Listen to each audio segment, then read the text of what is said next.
Thalassemia, what is it? We'll start with it. There are two types of thalassemia, alpha thalassemia and beta thalassemia. As you can see, the hemoglobin molecule contains two chains of alpha and two chains of beta. We will discuss here beta thalassemia. Beta thalassemia are a group of hereditary disorders, and it is characterized by genetic deficiency in the synthesis of beta globin chains. You can see here the inheritance pattern is autosomal recessive, and you can clearly see that two parents which are trait make a severe thalassemia child to a normal child, and that's why diagnosis of everyone with HB electrophoresis is very, very important. So what happens in thalassemia major? The beta globin gene is mutated, and that's why there is imbalance between alpha and beta chain, and that's why this leads to ineffective erythropoiesis and severe microcytic hypochromic anemia. You can see the slide over here, and this is beta 0 thalassemia major showing microcytosis, so that is M.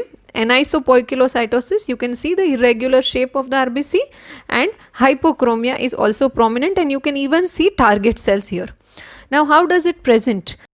Thalassemia might not be apparent early in the life because there is no complete switch off from fetal to adult hemoglobin, and this typically occurs by 6 months of age. How does it clinically present? Patients with beta thalassemia trait generally have no usual physical findings.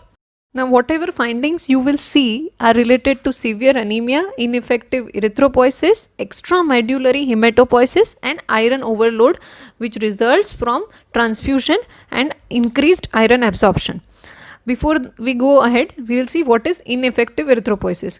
Now, when the erythropoiesis is happening, there is premature death of RBC because your chain was abnormal. A decreased output of RBC from the bone marrow will happen, and this leads to consecutively anemia. So RBCs are prematurely destroyed. What are the other manifestations? The skin may look pale as in anemia. There can be jaundice from hyperbilirubinemia because there is hemolysis. The skull and the other bones may be deformed secondary to erythroid hyperplasia with intramedullary expansion. This will give you hair on end appearance, which we will show in the figure, and there can be cortical bone thinning as well. There can be skin ulceration in the extremities. There can be maxillary enlargement leading to an appearance known as chipmunk face. There is increased space between the teeth, overbite and malocclusion. Painful swelling of salivary glands and dry mouth may occur, which leads to reduced salivary protection. Cardiac examination will reveal heart failure and arrhythmia related to severe anemia 1, and second thing is iron overload. Abdominal examination, you will see hepatomegaly, and splenomegaly can also happen because of extramedullary hematopoiesis, and patients who received lot of blood transfusion can have hepatomegaly or chronic hepatitis due to iron overload. The gallbladder may show bilirubin stones, again due to hemolysis. Splenomegaly, it also is because of extramedullary hematopoiesis or hypertrophic response related to extravascular hemolysis. Now, what will be the transfusion complication? That all will be seen: cardiac dysfunction, hepatitis, iron overload may cause endocrine dysfunction, specifically thyroid, testes, pancreas. Transfusion associated viral hepatitis resulting in cirrhosis or portal hypertension may occur.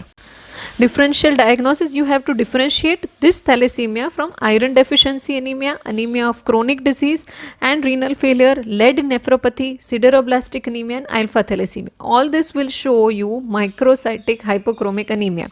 Now, how will you differentiate? For iron deficiency anemia, this is usually asked in the question in the exam.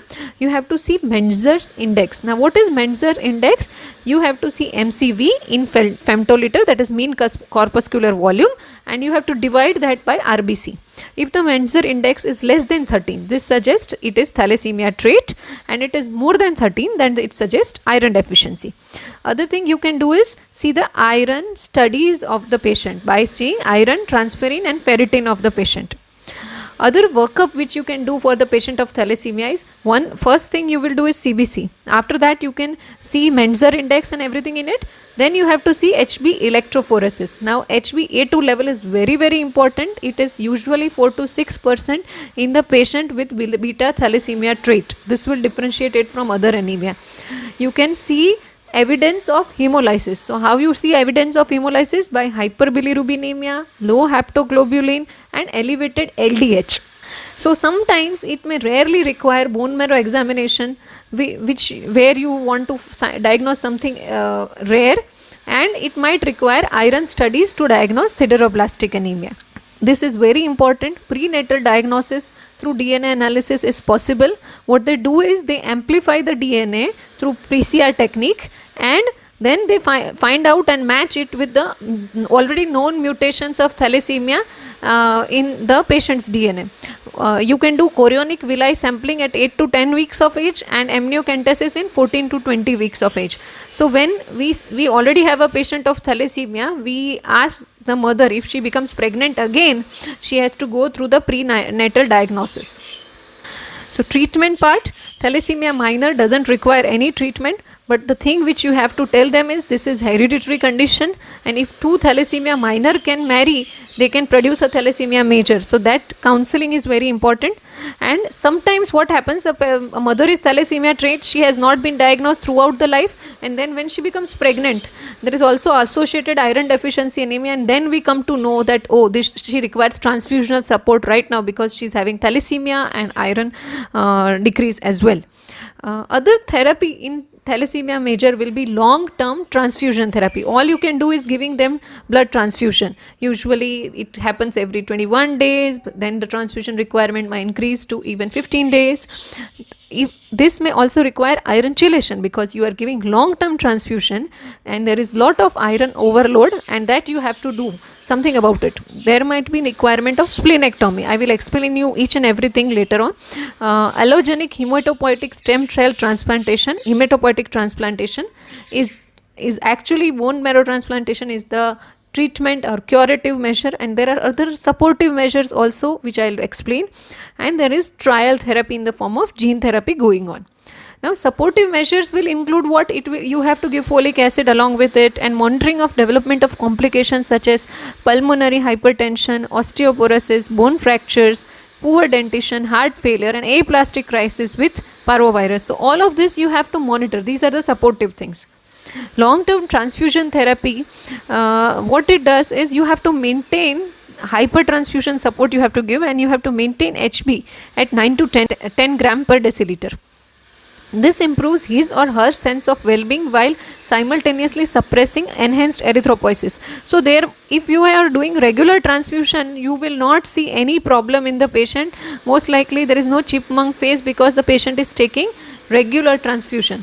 In fact, the changes will be seen more in thalassemia intermedia because there the patient don't come regularly for transfusion. This strategy requires anemia and suppresses endogenous erythropoiesis so that extramedullary hematopoiesis and skeletal changes are suppressed. Patients receiving long-term transfusion therapy also requires iron chelation.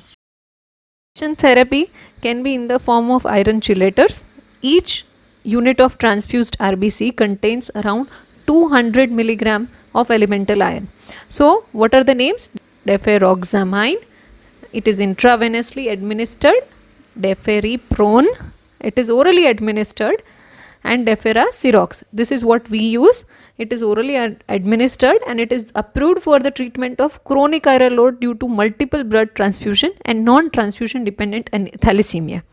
When do you want splenectomy? Usually splenectomy is done to decrease the transfusion requirement. It is usually recommended when the annual transfusion requirement is greater than 200 to 220 ml of RBC per kg per year with the hematocrit value of more of 70%. So when the transfusion requirement is so much, you go for splenectomy, and it also helps reducing the resultant iron overload and prevents extramedullary hematopoiesis. Now you have to be very careful because splenectomy cannot be done before 6 to 7 years of age. There is a risk of post splenectomy sepsis, and you have to give the child vaccination with pneumococcal, meningococcal and H. influenza. Why? Because these are capsulated organisms, and spleen was working to prevent that. It was an immune organ, so you give vaccine to this and then you remove the spleen. And there's the child who has been splenectomized needs penicillin prophylaxis after splenectomy. So you have to assess the risk benefit ratio for procedure, and then you have to cautiously go for it. The other thing is hematopoietic stem cell transplantation. May be curative in some patient with thalassemia. However, the first stem cell transplantation was done at that time. But then transplantation related issues such as graft versus host disease, graft failure, chronic immunosuppressive therapy, and transplant related mortality should be carefully considered before going for anything. Now, the prognosis depends on which type of thalassemia. If it is thalassemia minor, usually they are asymptomatic microcytic anemia and does not result in mortality or significant morbidity. But if the patient is thalassemia major, it is highly dependent on the patient's adherence and the long-term treatment programs, namely hypertransfusion program and lifelong iron chelation. Bone marrow transplantation can be curative, and that should be considered if there is a donor available. You have to do HLA typing for that, and if it is 6/6, then bone marrow transplant can be considered. Thank you.